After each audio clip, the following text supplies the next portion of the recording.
नमस्कार आणि गंगा एज्युकेशनमध्ये आपलं पुन्हा एकदा हार्दिक स्वागत आहे. या प्लॅटफॉर्मवर तुम्हाला विधी क्षेत्रातील महत्त्वाचे विषय, कायद्यांशी संबंधित स्पर्धा परीक्षांची तयारी, महत्त्वपूर्ण कायदेशीर तथ्य आणि विधीचा इतिहास याविषयी सुस्पष्ट आणि शिस्तबद्ध मार्गदर्शन मिळेल.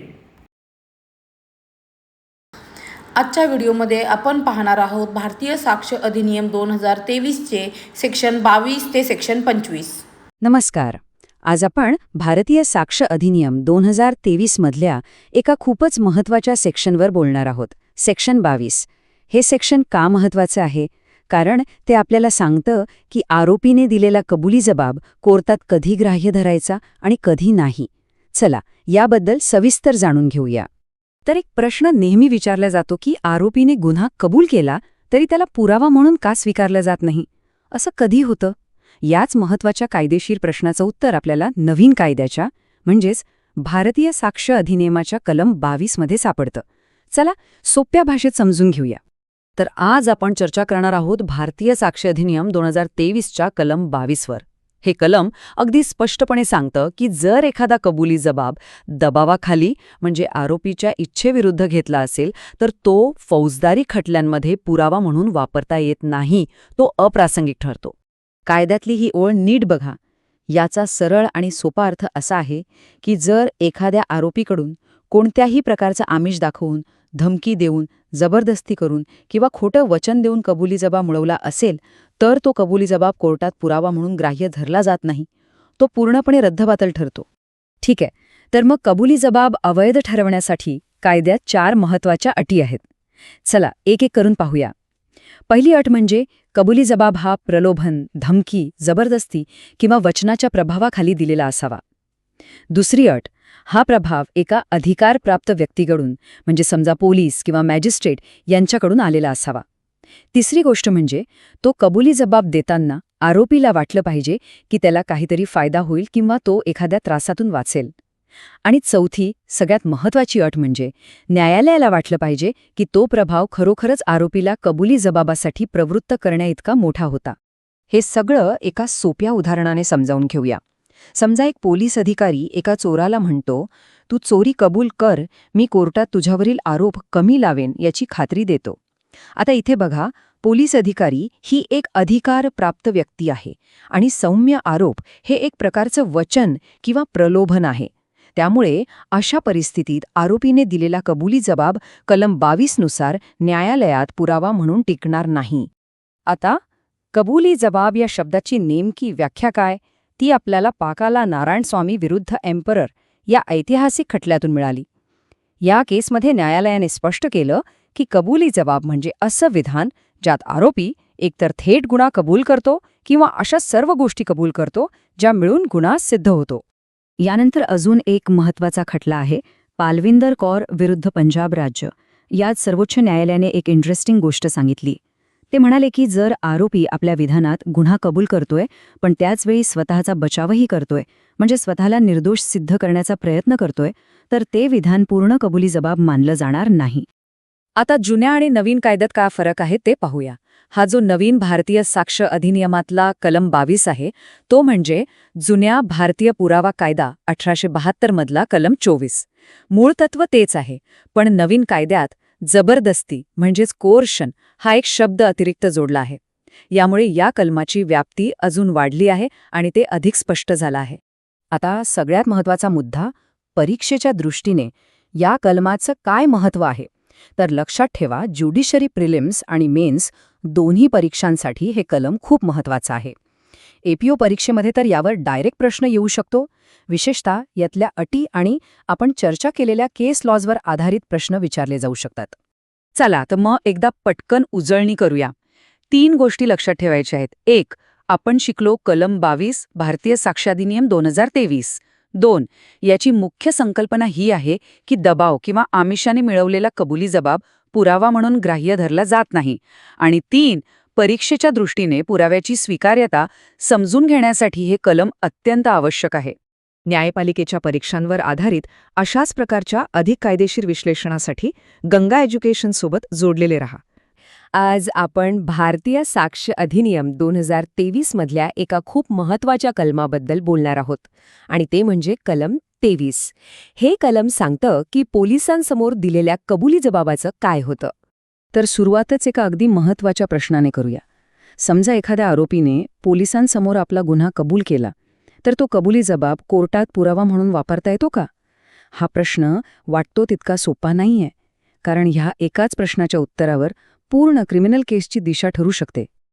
आणि याच प्रश्नाचं उत्तर आपल्याला मिळतं भारतीय साक्ष अधिनियम 2023च्या कलम 23 मध्ये.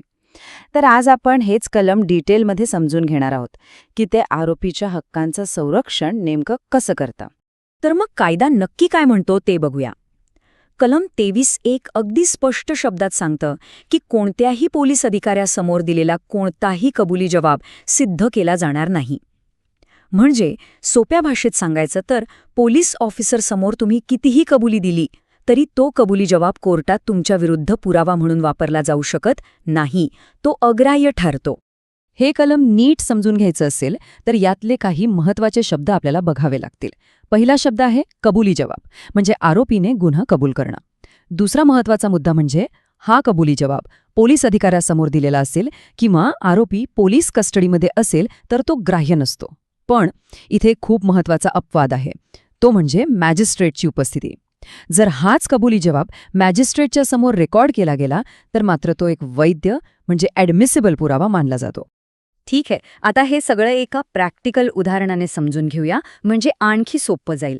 कल्पना करा, एका व्यक्तीला चोरीच्या आरोपाखाली पकडून पोलीस स्टेशनमध्ये आणलं आहे. बरं, आता ह्या सिच्युएशनमध्ये काय काय होऊ शकतं ते पाहूया. पहिली केस, जर त्या व्यक्तीने डेस्कवर बसलेल्या इन्स्पेक्टरला सगळं खरं खरं सांगितलं आणि गुन्हा कबूल केला तर तो जबाब अग्राह्य ठरेल. दुसरी केस, समजा त्याने लॉकअपमध्ये त्याच्यासोबत असलेल्या दुसऱ्या कैद्याला सगळं सांगितलं तरीही तो कबुली जबाब अग्राह्यच असेल. का? कारण तो पोलिसांच्या कस्टडीमध्ये आहे. पण तिसरी आणि सगळ्यात महत्त्वाची केस, जर त्याचा कबुली जबाब मॅजिस्ट्रेटसमोर नोंदवला गेला तर मात्र तो कायदेशीररित्या ग्राह्य धरला जाईल आणि एक महत्त्वाचा पुरावा बनेल. या कलमाशी संबंधित एक खूप महत्त्वाचा एक लँडमार्क केस आहे जो आपल्याला माहिती असायलाच हवा. तो म्हणजे पुलुकुरे कोट्टैया विरुद्ध एम्परर. या केसने एक अतिशय महत्त्वाचा नियम स्पष्ट केला, ज्याला आपण डिस्कव्हरी ऑफ फॅक्ट किंवा तथ्याच्या शोधाचा नियम म्हणतो. या केसमध्ये झालं असं की प्रिव्ही काउन्सिलने एक खूप छान निर्णय दिला. त्यांनी आरोपीच्या स्टेटमेंटचे 2 भाग केले. त्याच्या स्टेटमेंटचा जो भाग खुनाची कबुली देत होता तो कोर्टाने अग्राह्य ठरवला. पण त्याच्या स्टेटमेंटमधला तो भाग ज्यामुळे गुन्हा करण्यासाठी वापरलेलं शस्त्र सापडलं, म्हणजे जेव्हा तो म्हणाला की मी भाला कुठे लपवला आहे ते दाखवतो, तर फक्त तेवढी माहिती पुरावा म्हणून ग्राह्य धरण्यात आली. आणि याच नियमाला डिस्कव्हरी रूल असं म्हणतात. बरं, आता नवीन आणि जुन्या कायद्यात काय फरक आहे ते बघूया. जो आपला भारतीय साक्ष अधिनियम 2023 आहे त्याचं कलम 23 हे खरं तर जुन्या इंडियन एव्हिडन्स ॲक्ट 1872च्या 3 कलमांना एकत्र आणतं. म्हणजे कलम 25, कलम 26 आणि कलम 27. या तिन्ही कलमांमधली जी तत्त्वं होती ती आता नवीन कायद्यात एकाच म्हणजे कलम 23 मध्ये अधिक सोप्या आणि स्पष्ट पद्धतीने मांडलेली आहेत. आता सगळ्यात महत्त्वाचं, परीक्षेच्या दृष्टीने ह्या कलमाचं काय महत्त्व आहे. तर एक गोष्ट लक्षात ठेवा, ज्युडिशियरीच्या प्रिलिम्स आणि मेन्स या दोन्ही परीक्षांसाठी हे कलम अत्यंत महत्त्वाचं आहे. आणि एपीओच्या परीक्षेमध्ये तर यावर डायरेक्ट प्रश्न विचारला जाऊ शकतो. त्यामुळे याची तयारी व्यवस्थित करा. चला तर मग जाता जाता एक क्विक रिव्हिजन करूया. पहिलं, कलम क्रमांक 23 भारतीय साक्ष अधिनियम 2023. दुसरं, मूळ संकल्पना पोलिसांसमोर दिलेला कबुली जबाब अग्राह्य असतो, पण जर त्यातून एखादी गोष्ट किंवा तथ्य सापडलं तर तेवढी माहिती ग्राह्य धरता येते. आणि तिसरं, परीक्षेसाठी महत्त्व. सर्व कायदेविषयक परीक्षांसाठी हा एक हाय यील्ड टॉपिक आहे, म्हणजे हमखास प्रश्न विचारला जाणारा विषय. ज्युडिशरीवर आधारित अशाच महत्त्वाच्या कायदेशीर माहितीसाठी गंगा एज्युकेशन सोबत कनेक्टेड रहा. नमस्कार, गंगा एज्युकेशनमध्ये आपलं स्वागत आहे. चला, आज आपण भारतीय साक्ष अधिनियम 2023 मधलं एक महत्त्वाचं कलम म्हणजे कलम 24 समजून घेऊया. हे कलम सहआरोपीच्या कबुली जबाबाबद्दल बोलतं. आजच्या या चर्चेत आपण 4 गोष्टींवर लक्ष केंद्रित करणार आहोत. सगळ्यात आधी या कलमाची मूळ तरतूद काय आहे ते पाहू. मग त्याच्या मुख्य अटी कोणत्या आहेत ते समजून घेऊ. त्यानंतर न्यायालयात याचा वापर कसा होतो आणि शेवटी परीक्षेच्या दृष्टीने काय महत्त्वाचं आहे याची एक झलद उजळणी करू. ठीक आहे, तर सुरुवात करूया आपल्या पहिल्या भागापासून. या कलमाचा मूळ आधार काय आहे, त्याचं तत्त्व काय आहे हे आधी समजून घेऊया. तर आज आपण चर्चा करणार आहोत भारतीय साक्ष अधिनियम 2023च्या कलम 24वर. हे कलम अगदी सोप्या भाषेत सांगतं की जर एकाच गुन्ह्यासाठी अनेक आरोपींवर एकत्र खटला चालू असेल आणि त्यातला एक आरोपी कबुली जबाब देतो, ज्यात तो स्वतःला आणि इतरांनाही अडकवतो, तर न्यायालय तो कबुली जबाब विचारात घेऊ शकतं. पण इथे एक गोष्ट लक्षात घ्या, विचारात घेऊ शकेल म्हणजे तो काही पक्का पुरावा नाही, तो फक्त इतर पुराव्यांना दुजोरा देण्यासाठी वापरला जाऊ शकतो. पण थांबा, असा कबुली जबाब सरसकट लागू होत नाही. त्यासाठी काही महत्त्वाच्या अटींची पूर्तता होणं गरजेचं आहे. चला तर मग पाहूया त्या अटी नेमक्या आहेत तरी कोणत्या. या कलमासाठी 5 गोष्टी खूप महत्त्वाच्या आहेत. पहिली गोष्ट, एकापेक्षा जास्त आरोपी असायला हवेत. दुसरी, त्या सर्वांवर एकाच गुन्ह्यासाठी संयुक्त खटला म्हणजे जॉईंट ट्रायल चालू असायला हवा. तिसरी अट, दिलेला कबुली जबाब कायद्यानुसार सिद्ध झालेला पाहिजे म्हणजे तो स्वखुशीने दिलेला असावा. चौथी आणि सगळ्यात महत्त्वाची अट म्हणजे तो कबुली जबाब स्वतःलाही पूर्णपणे दोषी ठरवणारा हवा. आणि पाचवी गोष्ट, असा कबुली जबाब विचारात घ्यायचा की नाही हा पूर्णपणे न्यायालयाचा विवेकाधिकार आहे, म्हणजे हे न्यायालयावर बंधनकारक नाही. चला आता हे सगळं न्यायालयात प्रत्यक्षात कसं काम करतं ते बघूया. एक सोपं उदाहरण आणि एक महत्त्वाचा निकाल पाहू म्हणजे सगळं स्पष्ट होईल. एक सोपं उदाहरण घेऊया. समजा अ आणि ब या दोघांवर हत्येच्या गुन्ह्यासाठी एकत्र खटला सुरू आहे. चौकशी दरम्यान अ कबूल करतो की मी आणि ब ने मिळून हत्या केली. आता इथे बघा, अ स्वतःसोबत ब ला सुद्धा अडकवतोय आणि त्यांचा खटलाही संयुक्त आहे. म्हणूनच न्यायालय अ चा हा कबुली स्वीकार ब च्या विरोधात विचारात घेऊ शकतं. आता एक खूप महत्त्वाचा लँडमार्क केस बघूया. काश्मीरा सिंग विरुद्ध मध्य प्रदेश राज्य. या केसमध्ये सर्वोच्च न्यायालयाने एक अतिशय महत्त्वाची गोष्ट स्पष्ट केली. ती म्हणजे सहआरोपीचा कबुली जबाब हा काही मूलभूत पुरावा नाही, तो एक दुबळा कमकुवत पुरावा आहे. म्हणजे फक्त या कबुली जबाबाच्या आधारावर दुसऱ्या आरोपीला शिक्षा देता येत नाही. त्याला इतर स्वतंत्र पुराव्यांची जोड म्हणजेच कोरॉबोरेशन असणं बंधनकारक आहे. आता वळूया आपल्या शेवटच्या आणि सगळ्यात महत्त्वाच्या भागाकडे, जो खास परीक्षेच्या तयारीसाठी आहे. यात आपण पाहू की जुन्या कायद्यात काय होतं आणि आपल्याला नक्की काय लक्षात ठेवायचं आहे. हे बघा, हे कलम काही नवीन नाहीये. आधीच्या भारतीय पुरावा कायदा 1872 मध्ये हेच कलम 30 होतं. दोन्ही कायद्यांमधलं मूळ तत्व सारखंच आहे. त्याचं पुरावा मूल्य कमकुवतच मानलं जातं. नवीन कायद्यात फक्त एक स्पष्टीकरण जोडलं आहे. ते म्हणजे जर एखादा आरोपी फरार असेल तरीही खटला संयुक्त मानला जाईल. हा एक छोटा पण महत्त्वाचा बदल आहे. न्यायिक सेवा म्हणजे ज्युडिशरी प्रिलिम्स आणि मेन्स दोन्हीसाठी हे कलम खूप महत्त्वाचं आहे. एपीओ परीक्षेत तर यावर थेट प्रश्न येऊ शकतो, जसं की केवळ सहआरोपीच्या कबुली जबाबाच्या आधारावर शिक्षा ठोठावली जाऊ शकते का? तर याचं उत्तर आहे नाही. त्यासाठी स्वतंत्र पुराव्याची गरज असतेच. चला तर मग पटकन उजळणी करूया. 3 महत्त्वाच्या गोष्टी लक्षात ठेवा. 1. कलम 24 भारतीय साक्ष अधिनियम 2023. 2. मूळ संकल्पना अशी आहे की सहआरोपीचा कबुली जबाब हा कमकुवत पुरावा आहे, ज्याला इतर पुराव्यांची जोड लागते. आणि 3. न्यायिक सेवा आणि एपीओ परीक्षांसाठी हा एक अतिशय महत्त्वाचा विषय आहे. न्यायिक सेवा परीक्षेवर लक्ष केंद्रित करणाऱ्या अशाच अधिक कायदेशीर माहितीसाठी गंगा एज्युकेशन सोबत जोडलेले रहा. आज आपण चर्चा करणार आहोत भारतीय साक्ष अधिनियम 2023च्या कलम 25 बद्दल. हा एक खूप इंटरेस्टिंग प्रश्न आहे नाही का? विचार करा, एखादी व्यक्ती कोर्टात काहीतरी कबूल करते आणि मग काही दिवसांनी फिरते, म्हणते की नाही ते खरं नव्हतं. मग अशावेळी कायदा काय म्हणतो? याच प्रश्नाचं उत्तर आपल्याला सापडतं कलम 25 मध्ये.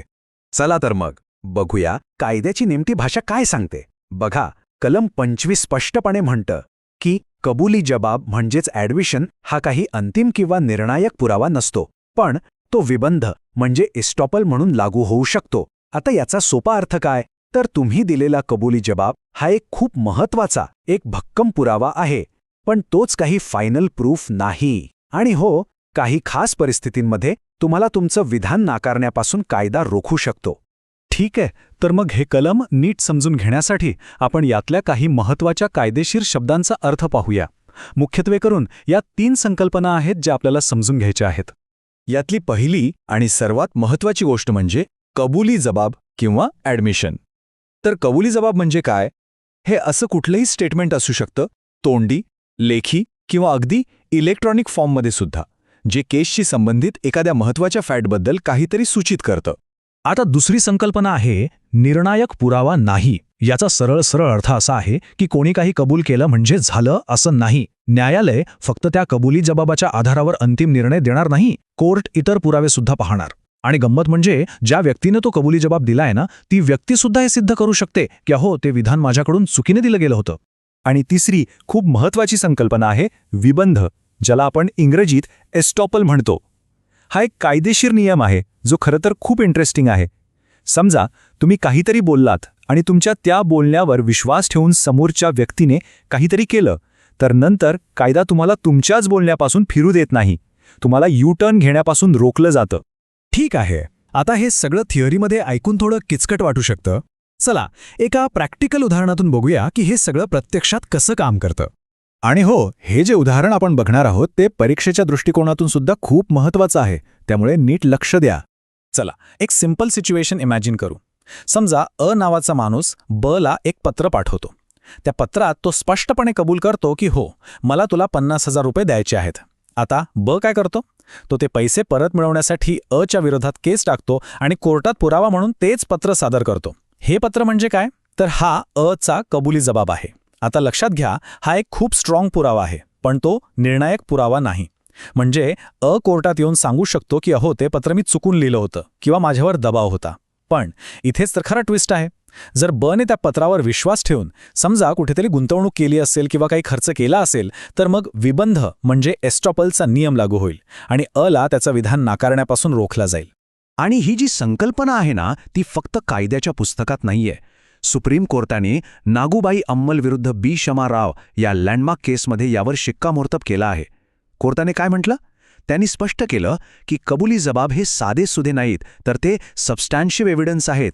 आणि महत्त्वाचं म्हणजे ते बर्डन ऑफ प्रूफ म्हणजेच सिद्ध करण्याची जबाबदारी शिफ्ट करतात. आपल्या उदाहरणात आता अ ला हे सिद्ध करावं लागेल की त्याने केलेला कबुली जबाब खोटा होता. बरं, आता एक प्रश्न तुमच्या मनात येऊ शकतो की नवीन कायद्यात हे कलम आहे, मग जुन्या कायद्यात काय होतं? चला बघूया. बघा, हा जो नवीन कायदा आहे भारतीय साक्षी अधिनियम 2023, त्यातले हे कलम 25 हे पूर्वीच्या भारतीय पुरावा कायदा 1872 मधल्या कलम 31च्या जागी आलेला आहे. म्हणजे फक्त नंबर बदललाय. आतला जो गाभा आहे, जी संकल्पना आहे, ती तशीच्या तशीच ठेवण्यात आली आहे. त्यात कोणताही मोठा बदल केलेला नाही. ठीक आहे, तर आता आपण या चर्चेच्या शेवटच्या टप्प्यात आलो आहोत आणि हा भाग तुमच्या परीक्षेच्या तयारीसाठी खूप महत्त्वाचा आहे. एक गोष्ट लक्षात ठेवा, ज्युडिशियरीच्या प्रिलिम्स आणि मेन्स या दोन्ही परीक्षांसाठी हे कलम खूप जास्त महत्त्वाचं आहे. इतकंच नाही तर एपीओच्या परीक्षेत या टॉपिकवर डायरेक्ट प्रश्न येण्याची शक्यता आहे. त्यामुळे ही संकल्पना एकदम पक्की करून ठेवा. चला तर मग जाता जाता एक क्विक रिव्हिजन करूया. फक्त 3 गोष्टी लक्षात ठेवा. पहिली, आपण बोलतोय कलम 25 भारतीय साक्ष अधिनियम 2023 बद्दल. दुसरी, कबुली जबाब हा एक भक्कम पुरावा आहे, पण तो निर्णायक पुरावा नाही. आणि तिसरी, प्रिलिम्स आणि मेन्स दोन्हीसाठी हे कलम क्रुशियल आहे. हे 3 पॉइंट्स लक्षात ठेवले की झालं. न्यायिक सेवांशी संबंधित अधिक कायदेशीर माहितीसाठी गंगा एज्युकेशन सोबत जोडलेले रहा. नमस्कार. कायद्याच्या जगात कबुली जबाब म्हणजे कन्फेशन हा खूप मोठा पुरावा मानला जातो. पण विचार करा, जर आरोपीने स्वतःच दिलेली कबुली कोर्टात जाऊन फिरवली तर? हो, आज आपण याच इंटरेस्टिंग आणि परीक्षेसाठी खूप महत्त्वाच्या टॉपिकवर बोलणार आहोत, रिट्रॅक्टेड कन्फेशन, तोही नव्या भारतीय साक्ष अधिनियम 2023 नुसार. तर मग सगळ्यात मोठा कायदेशीर प्रश्न आपल्यासमोर उभा राहतो की फक्त मागे घेतलेल्या कबुली जबाबावर म्हणजे जस्ट ऑन अ रिट्रॅक्टेड कन्फेशन कोणाला शिक्षा होऊ शकते का? अहो, ह्याच एका प्रश्नाभोवती आजची आपली संपूर्ण चर्चा फिरणार आहे. बरं, मग हे रिट्रॅक्टेड कन्फेशन म्हणजे नेमकं काय हे आधी समजून घेऊया. एकदम सोपं आहे. समजा एखाद्या आरोपीने आधी गुन्हा कबूल केला, पण नंतर कोर्टात केस उभी राहिल्यावर तो म्हणतो नाही, मी हे बोललोच नाही किंवा माझ्यावर दबाव होता, म्हणजे तो आपल्याच स्टेटमेंटवरून मागे हटतो. यालाच म्हणतात रिट्रॅक्टेड कन्फेशन. रिट्रॅक्ट म्हणजे मागे घेणं. चला बघूया हे सगळं घडतं कसं. एक सिंपल प्रोसेस आहे. स्टेप 1, आरोपीला अटक होते आणि मॅजिस्ट्रेट समोर तो गुन्हा कबूल करतो. पण मग येतो ट्विस्ट. स्टेप 2, जेव्हा केस कोर्टात सुरू होते तेव्हा तोच आरोपी यू टर्न घेतो. तो सांगतो, पोलिसांनी मला मारायची धमकी दिली होती किंवा मला काहीतरी आमिष दाखवलं होतं म्हणून मी कबूल केलं. आणि ज्या क्षणी तो हे सांगतो त्याच क्षणी त्याचा तो मूळ कबुली जबाब बनतो, रिट्रॅक्टेड कन्फेशन. आता इथेच खरा कायदेशीर मुद्दा येतो. अशा फिरवलेल्या स्टेटमेंटची म्हणजे ह्या रिट्रॅक्टेड कन्फेशनची एव्हिडन्शियरी व्हॅल्यू काय? कोर्ट याला किती वजन देतं? हा एक कमजोर पुरावा आहे की अजूनही याला काही महत्त्व आहे? चला हेच बघूया. इथे कायद्यातली गंमत बघा. एकीकडे कोर्ट म्हणतं की हो, आम्ही हा मागे घेतलेला कबुली जबाब ऐकून घेऊ, तो ॲडमिसिबल आहे, म्हणजे न्यायाधीश त्याला विचारात घेऊ शकतात. पण त्याच वेळी त्याला एक खूप वीक पीस ऑफ एव्हिडन्स म्हणजे कमकुवत पुरावा मानला जातं. म्हणजे काय तर फक्त याच्या भरोशावर निर्णय देणं खूपच रिस्की आहे. आणि म्हणूनच कोर्ट इथे एक खूप महत्त्वाचा नियम वापरतं, ज्याला रूल ऑफ प्रुडन्स म्हणजे विवेकाचा नियम म्हणतात. याचा साधा सरळ अर्थ आहे की कोर्ट खबरदारी घेतं. ते म्हणतात, ठीक आहे, आम्ही या कन्फेशनकडे बघू, पण आम्हाला याला सपोर्ट करण्यासाठी इतरही मजबूत इंडिपेंडेंट पुरावे लागतील. यालाच रूल ऑफ करॉबोरेशन असंही म्हणतात. म्हणजे त्याला पुष्टी देणारा दुसरा पुरावा हवाच. चला हेच एका प्रॅक्टिकल उदाहरणातून समजून घेऊ, म्हणजे परीक्षेसाठी पण लक्षात ठेवायला सोपं जाईल. समजा अ नावाच्या व्यक्तीला एका गुन्ह्यासाठी अटक झाली. मॅजिस्ट्रेट समोर त्याने गुन्हा कबूल केला, पण मग ट्रायल कोर्टात तो सरळ पलटी मारतो. तो म्हणतो की पोलिसांनी जबरदस्तीने माझ्याकडून हे वधवून घेतलं. मग आता कोर्ट काय करेल? कोर्ट फक्त त्या आधीच्या कन्फेशनवर अला दोषी ठरवू शकत नाही.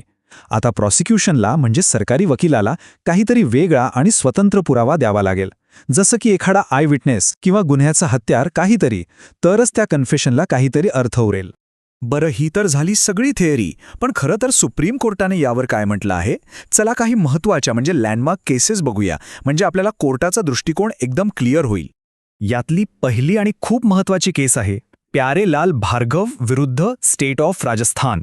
या केसने रिट्रॅक्टेड कन्फेशनबद्दल एक खूप बेसिक आणि महत्त्वाचं तत्त्व घालून दिलं. या केसमध्ये सुप्रीम कोर्टाने अगदी स्पष्टपणे सांगितलं की रिट्रॅक्टेड कन्फेशनच्या आधारावर जर कोणाला शिक्षा द्यायची असेल तर त्याला दुसऱ्या इंडिपेंडेंट पुराव्याचं करॉबोरेशन हे लागेलच. म्हणजे करॉबोरेशनशिवाय काहीच होऊ शकत नाही. हाच या केसचा आत्मा आहे. यानंतरची दुसरी महत्त्वाची केस आहे स्टेट ऑफ महाराष्ट्र विरुद्ध सुखदेव सिंग. ह्या केसने ह्या टॉपिकला अजून थोडं पुढे नेलं. या केसमध्ये कोर्टाने 3 अटी सांगितल्या. कोर्ट म्हणालं की रिट्रॅक्टेड कन्फेशनवर शिक्षा देता येते, पण त्यासाठी कोर्टाला 3 गोष्टींची खात्री पटली पाहिजे. 1, ते कन्फेशन व्हॉलंटरी म्हणजे स्वखुशीने दिलं होतं. 2, ते ट्रूथफुल म्हणजे खरं होतं. आणि 3, त्याला कॉरॉबोरेशन म्हणजे इतर पुराव्यांशी जोड होती. या 3 गोष्टी असतील तरच त्यावर अवलंबून राहता येतं. लक्षात ठेवा, व्हॉलंटरी, ट्रूथफुल अँड कॉरॉबोरेटेड. आता येऊया परीक्षेच्या दृष्टीने एका हॉट टॉपिककडे. जुना कायदा म्हणजे इंडियन एव्हिडन्स ॲक्ट 1872 आणि आताचा नवीन भारतीय साक्ष अधिनियम 2023 यांच्यामध्ये या टॉपिकवर काही फरक पडलाय का? चला बघूया. आणि याचं उत्तर खूपच सरळ आहे, नाही, काहीही बदललेलं नाही. हो, सेक्शन नंबर्स बदलले आहेत. जसं आधी हे सेक्शन्स 24 ते 30 मध्ये होतं, आता ते सेक्शन्स 22 ते 24 मध्ये आहे. पण जो मूळ सिद्धांत आहे, जे कायदेशीर तत्व आहे, ते तसंच आहे. जुन्या कायद्यात जे होतं तेच नवीन कायद्यात कंटिन्यू केलं आहे. So no substantive change. हे परीक्षेसाठी नक्की लक्षात ठेवा. ठीक आहे, मग आता हे सगळं आपण एवढं डिटेलमध्ये का बघतोय? कारण ज्युडिशरी आणि एपीओ ॲस्पिरंट्ससाठी हा टॉपिक खूप खूप महत्त्वाचा आहे. बघूया परीक्षेसाठी हे का महत्त्वाचं आहे. एक गोष्ट लक्षात घ्या, हा टॉपिक प्रिलिम्स आणि मेन्स दोन्हीसाठी एक फेवरेट टॉपिक आहे. तुम्हाला यावर थेट प्रश्न येऊ शकतो किंवा शॉर्ट नोट्स लिहायला सांगितल्या जाऊ शकतात.